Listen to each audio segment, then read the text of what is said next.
Black Beauty by Anna Sewell. Part 4. Chapter 46. Jakes and the Lady. I was sold to a corn dealer and baker, whom Jerry knew, and with him he thought I should have good food and fair work. In the first he was quite right, and if my master had always been on the premises, I do not think I should have been overloaded, but there was a foreman who was always hurrying and driving everyone, and frequently, when I had quite a full load, he would order something else to be taken on. My carter, whose name was Jakes, often said it was more than I ought to take, but the other always overruled him. 'Twas no use going twice when once would do, and he chose to get business forward. Jakes, like the other carters, always had the check rein up, which prevented me from drawing easily, and by the time I had been there 3 or 4 months, I found the work telling very much on my strength. One day I was loaded more than usual, and part of the road was a steep uphill. I used all my strength, but I could not get on, and was obliged continually to stop. This did not please my driver, and he laid his whip on badly. "Get on, you lazy fellow," he said, "or I'll make you." Again I started the heavy load, and struggled on a few yards.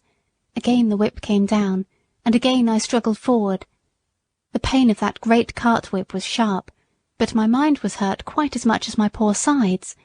To be punished and abused when I was doing my very best was so hard it took the heart out of me. A third time he was flogging me cruelly, when a lady stepped quickly up to him and said in a sweet, earnest voice, "Oh, pray do not whip your good horse any more. I am sure he is doing all he can, and the road is very steep. I am sure he is doing his best." "If doing his best won't get this load up, he must do something more than his best. That's all I know, ma'am," said Jakes. "But is it not a heavy load?" she said. Yes, too heavy," he said, "but that's not my fault. The foreman came just as we were starting, and would have 300 weight more put on to save him trouble, and I must get on with it as well as I can." He was raising the whip again when the lady said, "Pray stop. I think I can help you if you will let me." The man laughed. "You see," she said, "you do not give him a fair chance.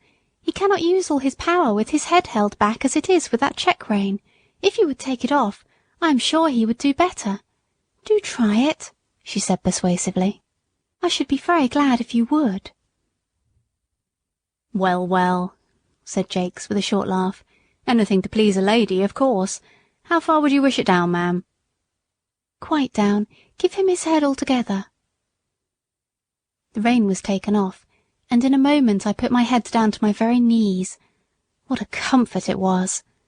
Then I tossed it up and down several times to get the aching stiffness out of my neck. "Poor fellow, that is what you wanted," said she, patting and stroking me with her gentle hand. "And now, if you will speak kindly to him and lead him on, I believe he will be able to do better." Jakes took the rein. "Come on, Blackie." I put down my head and threw my whole weight against the collar. I spared no strength. The load moved on, and I pulled it steadily up the hill, and then stopped to take breath. The lady had walked along the footpath, and now came across into the road. She stroked and patted my neck, as I had not been patted for many a long day. "You see, he was quite willing when you gave him the chance. I am sure he is a fine-tempered creature, and I dare say has known better days. You won't put that rein on again, will you?" For he was just going to hitch it up on the old plan.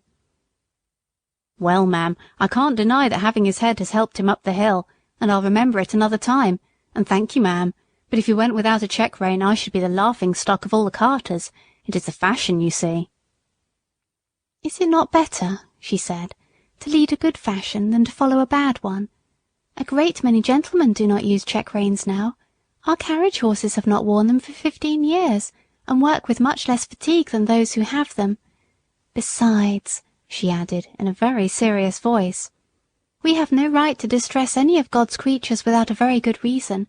We call them dumb animals, and so they are, for they cannot tell us how they feel, but they do not suffer less because they have no words. But I must not detain you now. I thank you for trying my plan with your good horse, and I am sure you will find it far better than the whip. Good day." And with another soft pat on my neck, she stepped lightly across the path, and I saw her no more. "That was a real lady, I'll be bound for it," said Jakes to himself. "She spoke just as polite as if I was a gentleman, and I'll try her plan, uphill at any rate." And I must do him the justice to say that he let my rein out several holes, and going uphill after that, he always gave me my head, but the heavy loads went on. Good feed and fair rest will keep up one's strength under full work, but no horse can stand against overloading, and I was getting so thoroughly pulled down from this cause that a younger horse was bought in my place. I may as well mention here what I suffered at this time from another cause. I had heard horses speak of it, but had never myself had experience of the evil. This was a badly lighted stable. There was only one very small window at the end, and the consequence was that the stalls were almost dark. Besides the depressing effect this had on my spirits, it very much weakened my sight, and when I was suddenly brought out of the darkness into the glare of daylight, it was very painful to my eyes. Several times I stumbled over the threshold and could scarcely see where I was going. I believe, had I stayed there very long, I should have become purblind, and that would have been a great misfortune, for I have heard men say that a stone-blind horse was safer to drive than one which had imperfect sight, as it generally makes them very timid. However, I escaped without any permanent injury to my sight, and was sold to a large cab owner. Chapter 47. Hard Times. My new master I shall never forget. He had black eyes and a hooked nose, his mouth was as full of teeth as a bulldog's, and his voice was as harsh as the grinding of cartwheels over gravelled stones. His name was Nicholas Skinner, and I believe he was the man that poor seedy Sam drove for. I have heard men say that seeing is believing, but I should say that feeling is believing, for as much as I had seen before, I never knew till now the utter misery of a cab horse's life. Skinner had a low set of cabs and a low set of drivers. He was hard on the men, and the men were hard on the horses. In this place we had no Sunday rest, and it was in the heat of summer. Sometimes, on a Sunday morning, a party of fast men would hire the cab for the day, 4 of them inside and another with the driver, and I had to take them 10 or 15 miles out into the country and back again. Never would any of them get down to walk up a hill, let it be ever so steep, or the day ever so hot, unless, indeed, when the driver was afraid I should not manage it. And sometimes I was so fevered and worn that I could hardly touch my food. How I used to long for the nice bran mash with nitre in it that Jerry used to give us on Saturday nights in hot weather, that used to cool us down and make us so comfortable. Then we had 2 nights and a whole day for unbroken rest, and on Monday morning we were as fresh as young horses again. But here there was no rest, and my driver was just as hard as his master. He had a cruel whip with something so sharp at the end that it sometimes drew blood, and he would even whip me under the belly and flip the lash out at my head. Indignities like these took the heart out of me terribly, but still I did my best and never hung back, for, as poor Ginger said, it was no use, men are the strongest. My life was now so utterly wretched that I wished I might, like Ginger, drop down dead at my work and be out of my misery. And one day my wish very nearly came to pass. I went on the stand at 8 in the morning, and had done a good share of work, when we had to take a fare to the railway.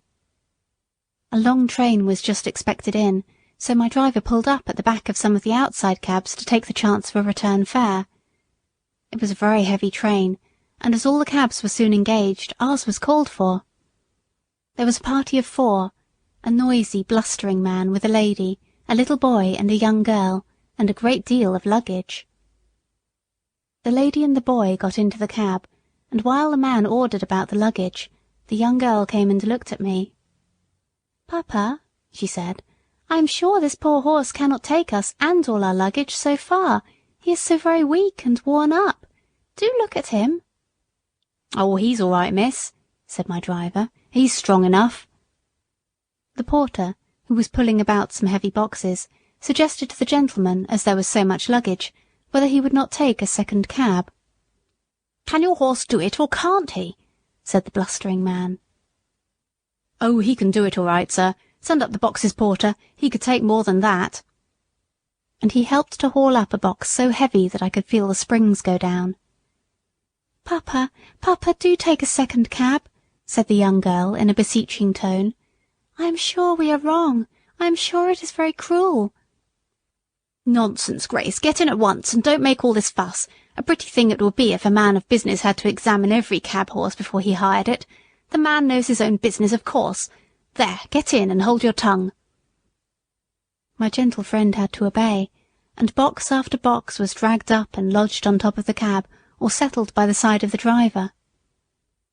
At last all was ready, and with his usual jerk at the rein and slash of the whip, he drove me out of the station. The load was very heavy, and I had had neither food nor rest since morning, but I did my best, as I always had done, in spite of cruelty and injustice.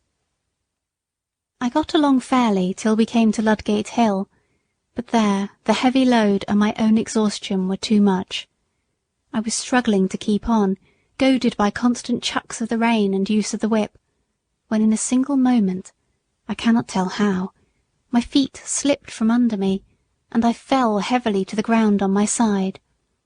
The suddenness and the force with which I fell seemed to beat all the breath out of my body. I lay perfectly still. Indeed, I had no power to move, and I thought now I was going to die. I heard a sort of confusion round me, loud, angry voices, and the getting down of the luggage, but it was all like a dream.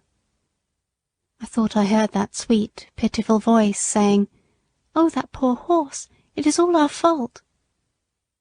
Someone came and loosened the throat strap of my bridle, and undid the traces which kept the collar so tight upon me. Someone said, "He's dead, he'll never get up again." Then I could hear a policeman giving orders, but I did not even open my eyes. I could only draw a gasping breath now and then. Some cold water was thrown over my head, and some cordial was poured into my mouth, and something was covered over me. I cannot tell how long I lay there, but I found my life coming back, and a kind-voiced man was patting me and encouraging me to rise. After some more cordial had been given me, and after 1 or 2 attempts, I staggered to my feet, and was gently led to some stables which were close by. Here I was put into a well-littered stall, and some warm gruel was brought to me, which I drank thankfully. In the evening I was sufficiently recovered to be led back to Skinner's stables, where I think they did the best for me they could. In the morning Skinner came with a farrier to look at me. He examined me very closely and said, "This is a case of overwork more than disease, and if you could give him a run-off for 6 months he would be able to work again, but now there is not an ounce of strength left in him." "Then he must just go to the dogs," said Skinner. "I have no meadows to nurse sick horses in. He might get well or he might not. That sort of thing doesn't suit my business. My plan is to work 'em as long as they'll go, and then sell 'em for what they'll fetch, at the knackers or elsewhere." "If he was broken-winded," said the farrier, "you had better have killed him out of hand, but he is not. There is a sale of horses coming off in about 10 days. If you rest him and feed him up, he may pick up, and you may get more than his skin is worth at any rate." Upon this advice, Skinner, rather unwillingly I think, gave orders that I should be well fed and cared for, and the stableman, happily for me, carried out the orders with a much better will than his master had in giving them. 10 days of perfect rest, plenty of good oats, hay, bran mashes, with boiled linseed mixed in them, did more to get up my condition than anything else could have done. Those linseed mashes were delicious, and I began to think, after all, it might be better to live than to go to the dogs. When the 12th day after the accident came, I was taken to the sale, a few miles out of London. I felt that any change from my present place must be an improvement, so I held up my head and hoped for the best. Chapter 48. Farmer Thoroughgood and his grandson Willie. At this sale Of course I found myself in company with the old broken-down horses, some lame, some broken-winded, some old, and some that I am sure it would have been merciful to shoot. The buyers, and sellers too, many of them, looked not much better off than the poor beasts they were bargaining about. There were poor old men trying to get a horse or a pony for a few pounds that might drag about some little wood or coal cart. There were poor men trying to sell a worn-out beast for 2 or 3 pounds, rather than have the greater loss of killing him. Some of them looked as if poverty and hard times had hardened them all over, but there were others that I would have willingly used the last of my strength in serving, poor and shabby, but kind and human, with voices that I could trust. There was one tottering old man who took a great fancy to me, and I to him, but I was not strong enough. It was an anxious time. Coming from the better part of the fair, I noticed a man who looked like a gentleman farmer, with a young boy by his side. He had a broad back and round shoulders, a kind ruddy face, and he wore a broad-brimmed hat. When he came up to me and my companions, he stood still and gave a pitiful look round upon us. I saw his eye rest on me. I still had a good mane and tail, which did something for my appearance. I pricked my ears and looked at him. "There's a horse, Willie, that has known better days." "Poor old fellow," said the boy. "Do you think, Grandpapa, he was ever a carriage horse?" "Oh yes, my boy," said the farmer, coming closer. "He might have been anything when he was young. Look at his nostrils and his ears, the shape of his neck and shoulder. There's a deal of breeding about that horse." He put out his hand and gave me a kind pat on the neck. I put out my nose in answer to his kindness. The boy stroked my face. "Poor old fellow! See, Grandpapa, how well he understands kindness. Could not you buy him and make him young again, as you did with Ladybird?" "My dear boy, I can't make all old horses young. Besides, Ladybird was not so very old, as she was run down and badly used." "Well, Grandpapa, I don't believe that this one is old. Look at his mane and tail. I wish you would look into his mouth, and then you could tell. Though he is so very thin, his eyes are not sunk like some old horses." The old gentleman laughed. "Bless the boy, he is as horsey as his old grandfather." "But do look at his mouth, Grandpapa, and ask the price. I am sure he would grow young in our meadows." The man who had brought me for sale now put in his word. "The young gentleman's a real knowing one, sir. Now the fact is, this here horse is just pulled down with overwork in the cabs. He's not an old one, and I heerd as how the veterinary should say that a 6 months' run off should set him right up, being as how his wind was not broken. I've had the tending of him these 10 days past, and a gratefuller, pleasanter animal I never met with, and 'twould be worth a gentleman's while to give a £5 note for him, and let him have a chance. I'll be bound he'd be worth £20 next spring." The old gentleman laughed, and the little boy looked up eagerly. "Oh, Grandpapa, did you not say the colt sold for £5 more than you expected? You would not be poorer if you did buy this one." The farmer slowly felt my legs, which were much swelled and strained. Then he looked at my mouth. 13 or 14, I should say. Just trot him out, will you?" I arched my poor thin neck, raised my tail a little, and threw out my legs as well as I could, for they were very stiff. "What is the lowest you will take for him?" said the farmer as I came back. £5, sir. That was the lowest price my master set." "'Tis a speculation," said the old gentleman, shaking his head, but at the same time slowly drawing out his purse. "Quite a speculation. Have you any more business here?" he said, counting the sovereigns into his hand. "No, sir. I can take him for you to the inn, if you please."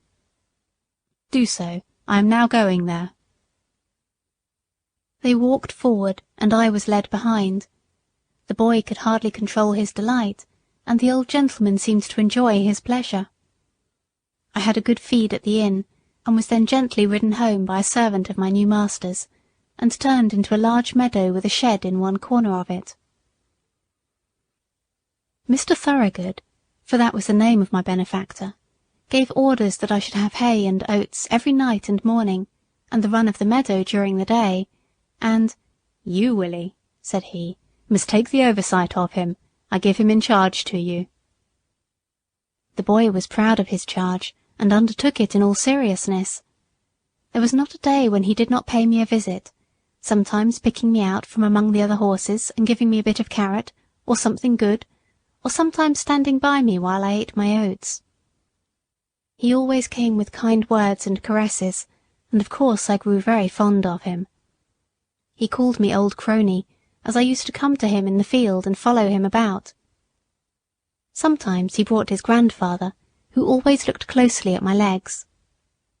"This is our point, Willie," he would say, "but he is improving so steadily that I think we shall see a change for the better in the spring." The perfect rest, the good food, the soft turf, and gentle exercise soon began to tell on my condition and my spirits. I had a good constitution from my mother, and I was never strained when I was young, so that I had a better chance than many horses who have been worked before they came to their full strength. During the winter my legs improved so much that I began to feel quite young again. The spring came round, and one day in March Mr. Thoroughgood determined that he would try me in the phaeton. I was well pleased, and he and Willie drove me a few miles. My legs were not stiff now, and I did the work with perfect ease. "He's growing young, Willie. We must give him a little gentle work now, and by midsummer he will be as good as Ladybird. He has a beautiful mouth and good paces. They can't be better." "Oh, Grandpapa, how glad I am you brought him." "So am I, my boy, but he has to thank you more than me. We must now be looking out for a quiet, genteel place for him, where he will be valued." Chapter 49. My Last Home. One day during this summer the groom cleaned and dressed me with such extraordinary care that I thought some new change must be at hand. He trimmed my fetlocks and legs, passed the tar brush over my hooves, and even parted my forelock. I think the harness had an extra polish. Willie seemed half anxious, half merry, as he got into the chaise with his grandfather. "If the ladies take to him," said the old gentleman, "they'll be suited and he'll be suited. We can but try." At the distance of a mile or two from the village, we came to a pretty low house, with a lawn and shrubbery at the front, and a drive up to the door. Willie rang the bell, and asked if Miss Bloomfield or Miss Ellen was at home. Yes, they were. So, while Willie stayed with me, Mr. Thoroughgood went into the house. In about 10 minutes he returned, followed by 3 ladies. One tall, pale lady, wrapped in a white shawl, leaned on a younger lady, with dark eyes and a merry face. The other, a very stately-looking person, was Mrs. Bloomfield. They all came and looked at me and asked questions. The younger lady, that was Miss Ellen, took to me very much. She said she was sure she should like me, I had such a good face. The tall, pale lady said that she should always be nervous in riding behind a horse that had once been down, as I might come down again, and if I did, she should never get over the fright.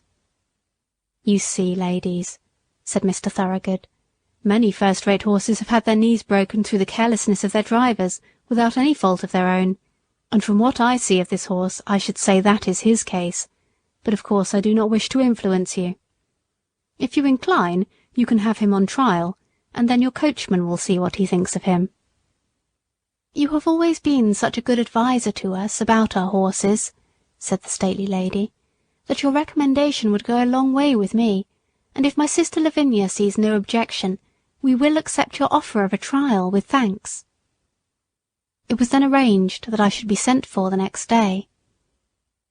In the morning a smart-looking young man came for me. At first he looked pleased, but when he saw my knees he said in a disappointed voice, "I didn't think, sir, you would have recommended my ladies a blemished horse like that." "Handsome is that handsome does," said my master. "You are only taking him on trial, and I am sure you will do fairly by him, young man. If he is not as safe as any horse you ever drove, send him back." I was led to my new home, placed in a comfortable stable, fed and left to myself. The next day, when the groom was cleaning my face, he said, That is just like the star that Black Beauty had. He is much the same height, too. I wonder where he is now." A little further on he came to the place in my neck where I was bled, and where a little knot was left in the skin. He almost started, and began to look me over carefully, talking to himself. "White star in the forehead, one white foot on the off side, this little knot just in that place." Then, looking at the middle of my back, "And, as I am alive, there is that little patch of white hair that John used to call Beauty's threepenny bit. It must be Black Beauty. Why, Beauty, Beauty, do you know me? Little Joe Green that almost killed you." And he began patting and patting me as if he was quite overjoyed. I could not say that I remembered him, for now he was a fine grown young fellow, with black whiskers and a man's voice, but I was sure he knew me, and that he was Joe Green, and I was very glad. I put my nose up to him, and tried to say that we were friends. I never saw a man so pleased. "Give you a fair trial? I should think so indeed. I wonder who the rascal was that broke your knees, my old beauty. You must have been badly served out somewhere. Well, well, it won't be my fault if you haven't good times of it now. I wish John Manley was here to see you." In the afternoon I was put into a low park chair and brought to the door. Miss Ellen was going to try me, and Green went with her. I soon found that she was a good driver, and she seemed pleased with my paces. I heard Joe telling her about me, and that he was sure I was Squire Gordon's old Black Beauty. When we returned, the other sisters came out to hear how I had behaved myself. She told them what she had just heard, and said, "I shall certainly write to Mrs. Gordon, and tell her that her favourite horse has come to us. How pleased she will be."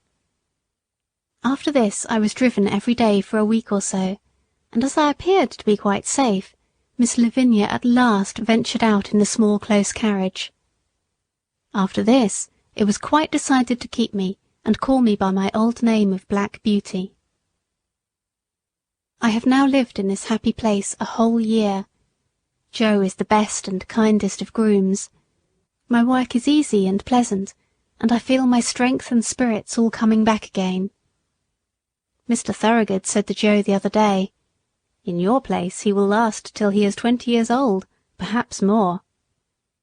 Willie always speaks to me when he can, and treats me as his special friend. My ladies have promised that I shall never be sold, and so I have nothing to fear, and here my story ends. My troubles are all over, and I am at home, and often, before I am quite awake, I fancy I am still in the orchard at Birtwick, standing with my old friends under the apple trees. End of Black Beauty, the Autobiography of a Horse, by Anna Sewell.